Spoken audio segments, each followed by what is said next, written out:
John chapter 12. Then Jesus, 6 days before the Passover, came to Bethany, where Lazarus was, which had been dead, whom he raised from the dead.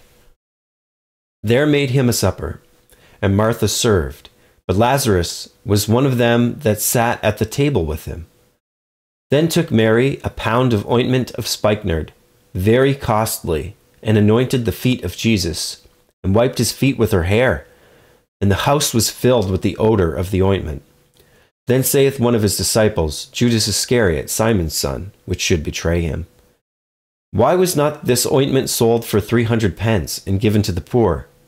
This he said, not that he cared for the poor, but because he was a thief and had the bag, and bare what was put therein. Then said Jesus, Let her alone. Against the day of my burying hath she kept this.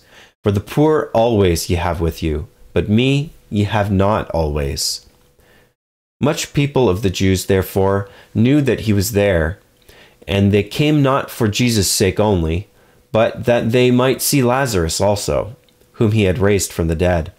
But the chief priests consulted that they might put Lazarus also to death, because that by reason of him many of the Jews went away and believed on Jesus.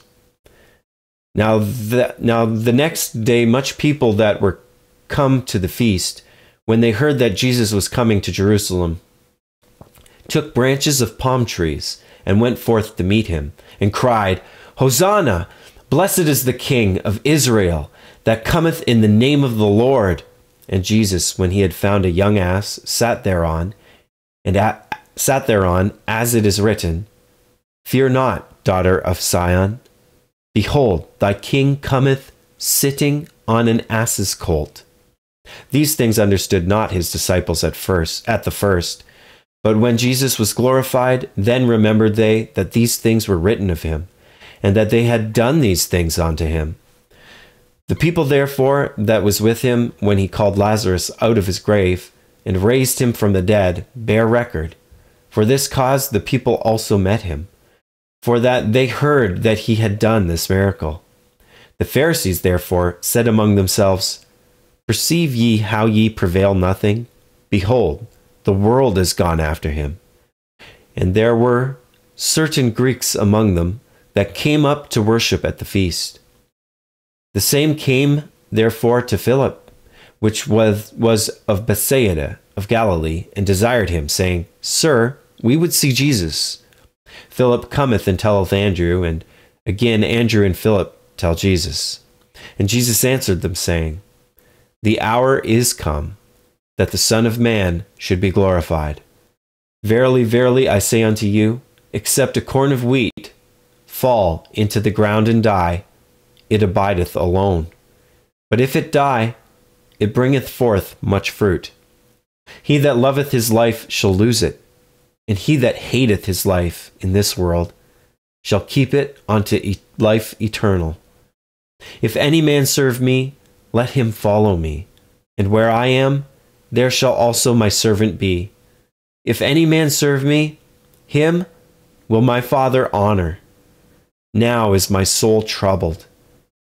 And what shall I say? Father, save me from this hour. But for this cause came I unto this hour. Father, glorify thy name.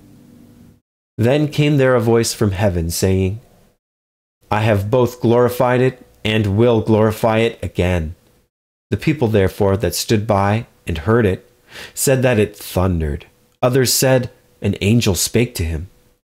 Jesus answered and said, This voice came not because of me, but for your sakes.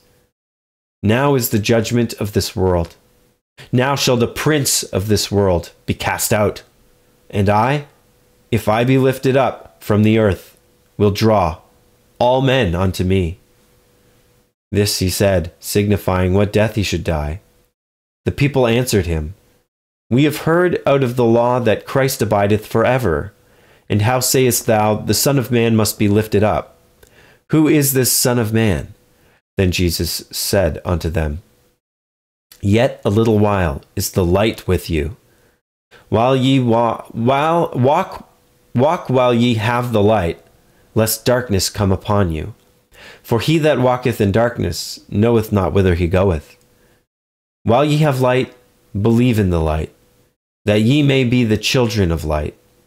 These things spake Jesus, and departed, and did hide himself from them. But though he had done so many miracles before them, yet they believed not on him, that the saying of Isaiah the prophet might be fulfilled, which he spake, Lord, who hath believed our report? And to whom hath the arm of the Lord been revealed?